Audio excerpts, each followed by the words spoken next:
Hey guys, welcome back to another video. Today I have a very excited video for you. I'm going to be talking about the connection between St. Vincent and the Grenadines and Jamaica. So in recent times I've realized that there is this connection that's happening between the Vincentian community and the Jamaican community.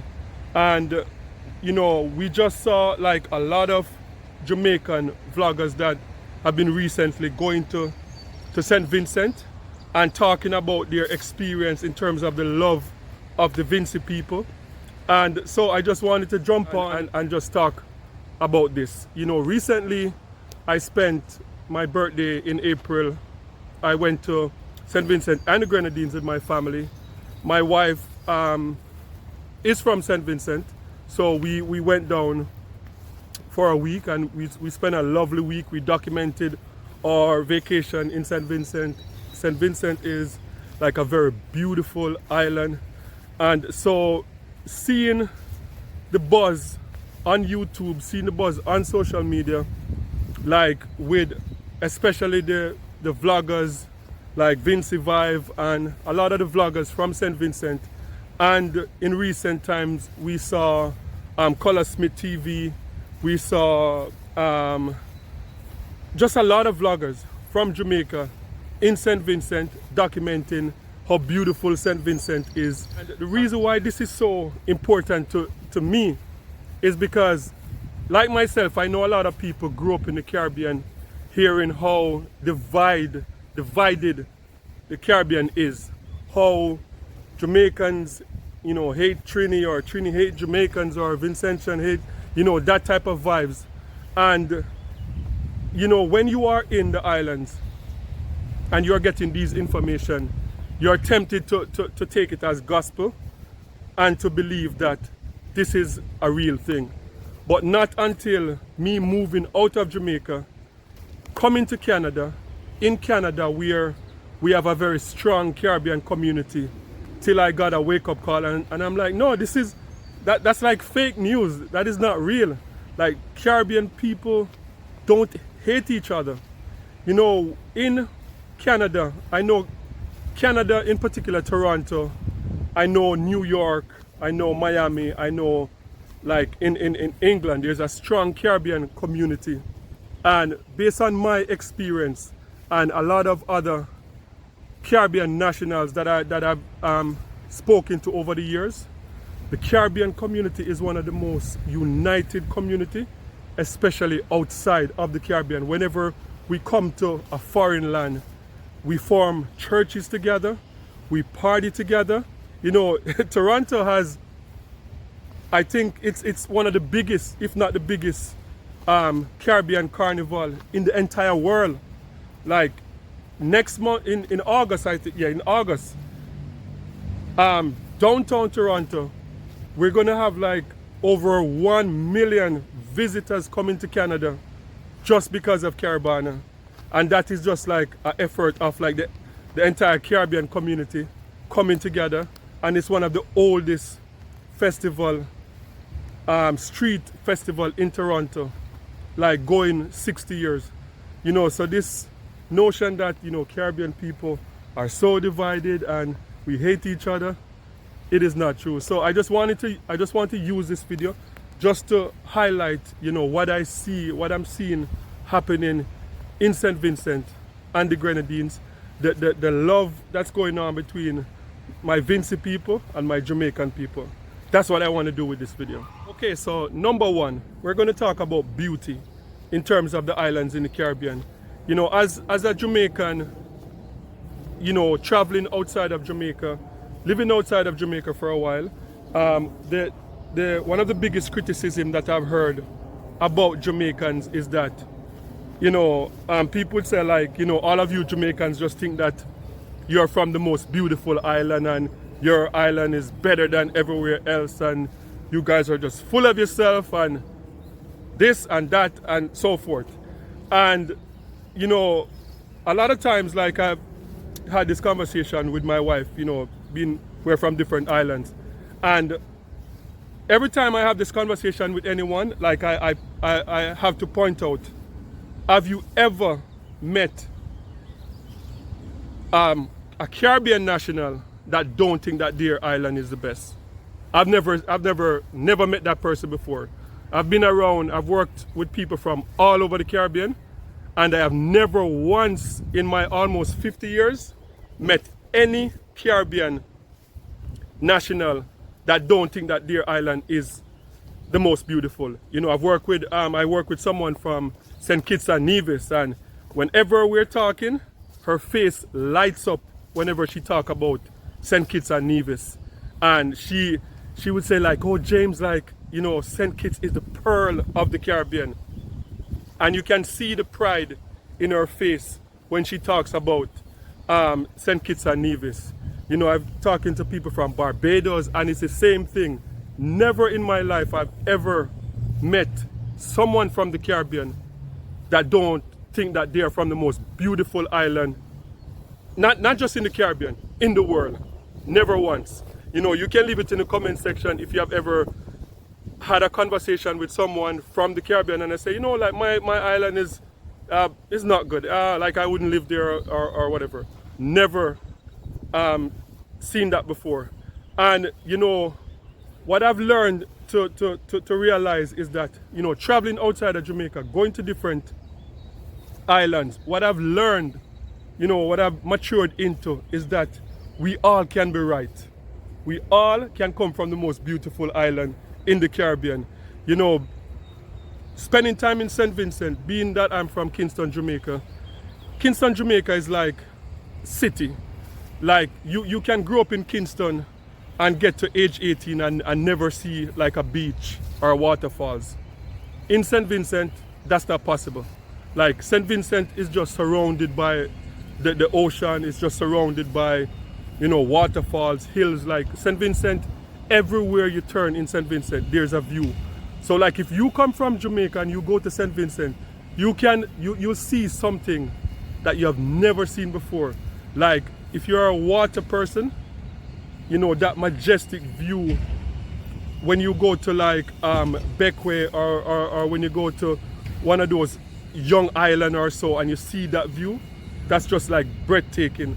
So I've come to the realization that yes, every Caribbean island, you know, you can't argue with someone when they're like, I'm from the most beautiful Caribbean island, because that is Caribbean pride. We're some of the proudest people, and I think that is okay. That's not something that people should spend time arguing about and debating, because every island that I've been to so far, I've seen something unique that I've never seen before. You know, when you go like to Bermuda and you go into the Crystal Caves and you see the history of the Crystal Cave, and it's like something that you have never seen before. It's like so mind-blowing, take your breath away type of thing, and you're like, my gosh, like how people can say there's no God when you go into like a cave, that's a crystal cave, and that crystal is formed because of water droppings. You know, everywhere you go, you go to Bahamas and you see the beauty of Bahamas. You see the water, how beautiful the water look, and you see like, you know, people over there swimming with pigs. You see dolphins. You see all of that type of stuff. So I believe that the Caribbean is a beautiful place, and everyone from the Caribbean have a right to claim that they are from the most beautiful island in the Caribbean. Okay, so number two, my second point is that, you know, if we don't like each other, we're not going to love each other, and we are not going to get married to each other. And based on my experience, you know, this is my experience. If you have a different experience, you can leave it in the comment section. But based on my experience, what I've experienced over my almost 50 years in existence, especially since moving outside of Jamaica, Caribbean nationals, especially people from the English-speaking Caribbean, the West Indies, we marry each other at a higher rate than most other communities. Like, for example, living in Toronto, people from the Philippines get married to people from the Philippines. People from India get married to people from India. There's not a lot of getting married outside of your culture, outside of where you're from. It's not very high. you might find a 30% that will get married to different groups of people, but the marriage rate within their community is very strong. In Toronto, Caribbean nationals get married, I would say, like at about a 50% rate. Like, just based in my circle, like my wife, as I said, is Vincentian. In her family, there are quite a few, not just women and men in her family that are married to Jamaicans, mostly Jamaicans, because the reality is, if you're from the English-speaking Caribbean, just based on numbers, if you're going to get married to someone from the Caribbean who shares similar cultures, because the British Caribbean, the West Indies, our culture is so similar, so intertwined. Trinidad, Jamaica, Barbados, St. Kitts and Nevis, St. Vincent, our cultures are so similar. So if you're going to get married to someone, you're going to want to be able to kind of relate culturally. And based on the sheer volume of Jamaicans and Trini, a lot of times you meet someone from Barbados, like husband is Jamaican or Trini, wife is Jamaican or Trini, and that's it. So when I look at that, I come to the realization that if 50% of the people that I know from the Caribbean are married to someone from a different island, there can't be any truth in that, oh, we just hate each other and we can't get along or anything like that. Because you're not going to get married to a group of people if you don't see eye to eye and stuff like that. So that's my second point, that Caribbean people, especially from the British Caribbean, living, whether in Toronto, living in the USA, whether it's in Miami or in New York, where there's a lot of Caribbean nationals, or in London, like Brixton, those places, they get married at a higher clip than any other group. So that is point number 2. Okay, so my third and final point now, and this to me is probably the most important point, is that based on my experience, I've experienced most of these places. I've experienced in Toronto, in New York, in Miami. And one thing that brings people together more than anything is religion, a relationship with God. And what I have seen over the years in Toronto, where I'm based, is that you'll have churches, and you'll have African churches, you'll have Caribbean churches. I've never seen a Jamaican church in Canada. I've never seen a Trinidadian church in Canada. I've never seen a Vincentian church in Canada. We are, for the most part, Caribbean is like mixed out of many one people. We have like predominantly black people from Indian descent, Chinese descent that lives, that identify as Jamaicans. We're out of many one people. Trinidadian, pretty much the same, out of many one people. Vincentian, the same. But when it comes on to church, I have never seen, I don't know if anyone knows about it, but I've never seen a Jamaican church in Canada. I've never seen a Jamaican church in New York, in Miami. I've been to quite a few churches all over the place. I've never seen any. I've seen Caribbean. I've seen it dubbed as Caribbean. You go to different churches, and Caribbean churches, you'll see like all the Caribbean flags, the countries that represent the Caribbean, either outside of the church or somewhere behind the pulpit, and it's called Caribbean churches. You've seen like African churches, because even though that most of us are descendants of Africa, the culture is very different. So for example, the church that I go now, it's about 90.9% Caribbean. You name the Caribbean, they're from the Caribbean. There's about a 1 or 2% of African there. And there are African churches in Toronto where Africans feel more comfortable because the cultures are similar. So to me, I'm making this point is that, if we really, Caribbean people are just so against each other and we don't like each other, why are we forming churches together?